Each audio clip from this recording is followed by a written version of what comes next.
안녕하세요. 경제 전문 채널 은호레터의 은호입니다. 1월 30일 목요일 전달드릴 뉴스를 간단히 살펴보겠습니다. 수요일 미국 증시는 연준의 금리 동결 결정 이후 하락 마감했습니다. 골드만삭스가 투자 의견을 매수해서 중립으로 하향 조정하면서 모더나의 주가는 하락했습니다. 전 인텔 CEO 팻 갤싱어는 중국 AI 스타트업 딥시크의 대형 언어 모델 개발 소식과 관련해 엔비디아 및 기타 AI 관련 주식을 매입했다고 밝혔습니다. 애플의 2024년 4분기 실적이 부진할 것으로 예상됩니다. 미국 트럼프 행정부가 엔비디아의 중국향 H20 칩 판매를 추가로 제한하는 방안을 논의 중이라고 블룸버그가 보도했습니다. 메타, 마이크로소프트, 테슬라의 실적 발표를 살펴보겠습니다. 자세하게 하나씩 살펴볼까요? 수요일 미국 증시는 연준의 금리 동결 결정 이후 하락 마감했습니다. 연준은 예상대로 기준금리를 4.25%에서 4.5% 범위에서 유지하며 향후 정책 방향에 대해 추가적인 데이터 확인이 필요하다는 입장을 밝혔습니다. 이에 따라 시장은 연준이 당장 금리를 인하할 가능성이 낮다고 해석했고 장 초반 하락폭을 줄이긴 했지만 여전히 약세를 보였습니다. S&P 500 지수는 0.47%, 나스닥 지수는 0.51%, 다우 지수는 0.31%로 주요 지수 모두 하락했습니다. 연준의 성명에서 물가 상승률이 여전히 목표치 2%를 초과하고 있다고 언급한 점이 시장의 부담으로 작용했습니다. 다만 시장에서는 파월 의장의 발언이 다소 덜 매파적이었다는 평가가 나오면서 투자 심리가 일부 회복되기도 했습니다. 최근 S&P 500 지수 상승이 일부 기술주에 집중되면서 시장 내 쏠림 현상에 대한 우려가 커지고 있습니다. 일부 투자 전문가들은 현재 AI 중심의 상승 랠리가 지속되긴 어렵다며 기술주 중심의 포트폴리오를 조정할 필요가 있다고 조언했습니다. 모더나의 주가는 골드만삭스가 투자 의견을 매수해서 중립으로 하향 조정하면서 하락했습니다. 골드만삭스의 애널리스트들은 모더나가 호흡기 백신 사업의 매출 가시성이 낮다고 판단했으며 이에 따라 RSV 백신 매출 전망을 15억 달러로 제시했는데 이는 회사가 제시한 15억에서 25억 달러 범위의 최저치에 해당합니다. 모더나는 지난 6개월 동안 두 차례나 제품 매출 가이던스를 하향 조정했으며 이에 따라 주가는 지난 12개월 동안 56% 하락했습니다. 골드만삭스는 모더나가 2029년까지 현금 흑자를 달성하지 못할 것으로 전망했습니다. 이는 회사가 목표했던 2026년에서 2028년으로 한 차례 연기한 후 또다시 지연될 가능성을 시사하는 것입니다. 전 인텔 CEO 팻 갤싱어는 중국 AI 스타트업 딥시크의 대형 언어 모델 개발 소식과 관련해 엔비디아 및 기타 AI 관련 주식을 매입했다고 밝혔습니다. 딥시크가 기존 엔비디아 하드웨어를 활용해 미국 경쟁사 대비 훨씬 낮은 비용으로 AI 모델을 개발했다는 소식이 전해지면서 AI 데이터 센터 관련 주식이 급락했지만 갤싱어는 이를 오히려 AI 시장의 확장 기회로 해석했습니다. 그는 링크드인 게시글에서 컴퓨팅은 가스 법칙을 따른다며 비용 절감으로 인해 컴퓨팅 자원이 폭넓게 제공될 경우 시장이 급격히 확대될 것이라고 주장했습니다. 과거 시모스, PC, 멀티코어, 가상화, 모바일 기술에서도 유사한 흐름이 있었으며 AI도 결국 모든 분야에 적용될 것이지만 현재는 여전히 비용이 너무 높다고 덧붙였습니다.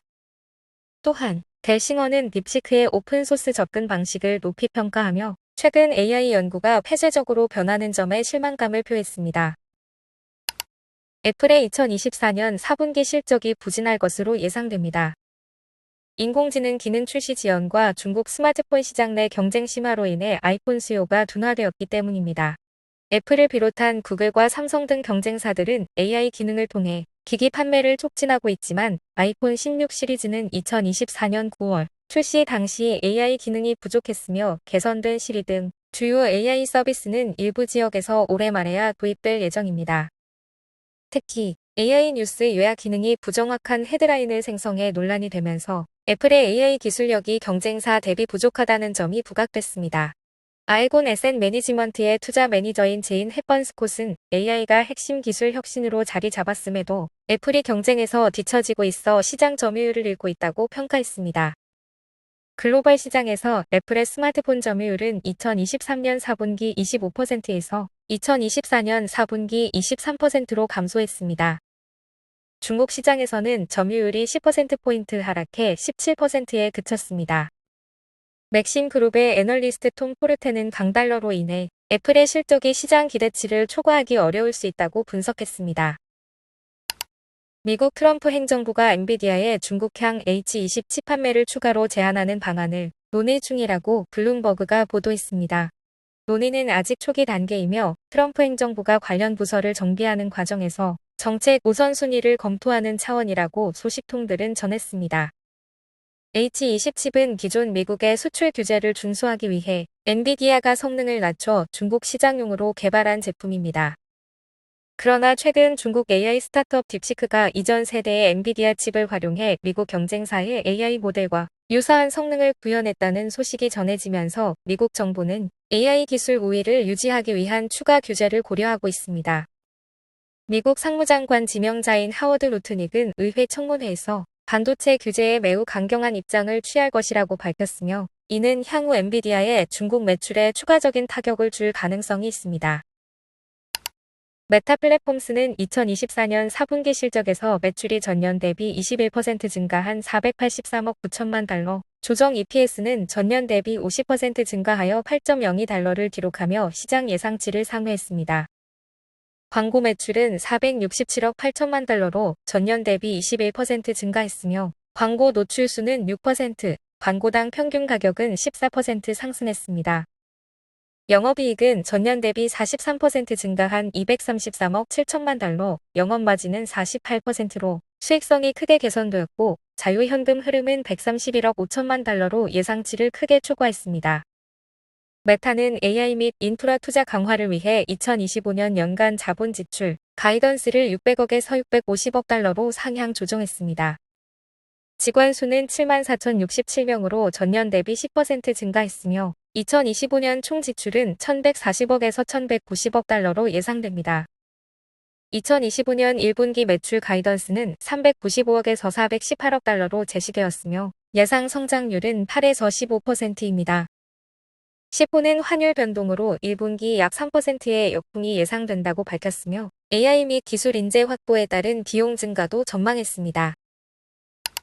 마이크로소프트는 2025 회계연도 2분기 실적을 발표하며 시장 예상치를 웃도는 수익과 이익을 기록했으나 애저 클라우드 성장 둔화로 인해 주가는 하락했습니다.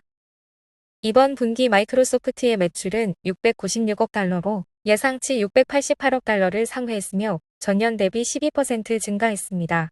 조정 주당 순이익은 3.23달러로 예상치 3.11달러를 웃돌았습니다. 순이익은 241억 달러로 전년 대비 10% 증가했습니다.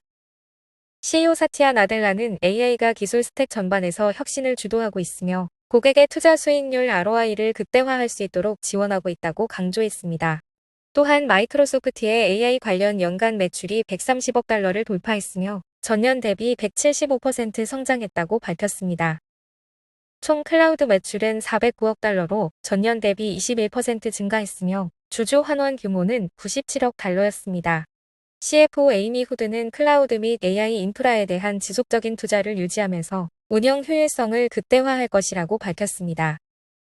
마이크로소프트는 강력한 실적을 발표했음에도 불구하고 애저 성장 둔화와 AI 경쟁 심화에 대한 우려로 인해 투자자들의 반응은 신중한 모습입니다. 향후 AI 및 클라우드 시장에서의 경쟁력 유지가 마이크로소프트의 핵심 과제가 될 전망입니다. 테슬라는 2024년 4분기 실적에서 시장 예상치를 하회하는 매출과 순이익을 기록했습니다. 자동차 판매 둔화와 평균 판매 가격 하락이 실적 부진의 주요 원인이었습니다. 조정 주당 순이익은 0.73달러로 시장 예상치 0.76달러를 밑돌았으며 매출은 257억 달러로 예상치 272억 달러를 하회했습니다.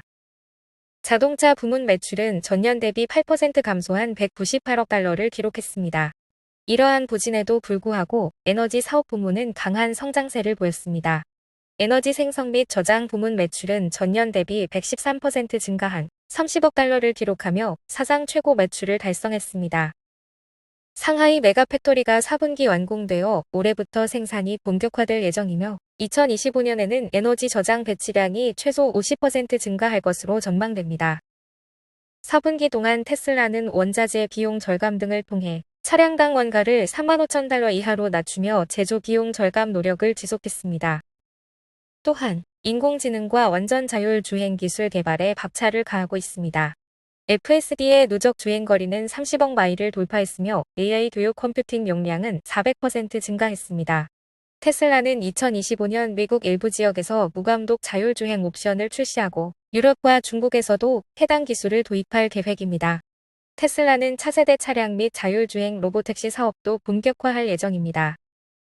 사이버캡은 혁신적인 언박스트 제조 방식을 적용하여 2026년부터 대량 생산될 계획이며 텍사스 기가팩토리에서 사이버 트럭과 함께 생산 준비가 진행 중입니다. 4,680 배터리 셀 생산량도 연간 13만 대의 사이버 트럭을 지원할 수준으로 확대되고 있습니다.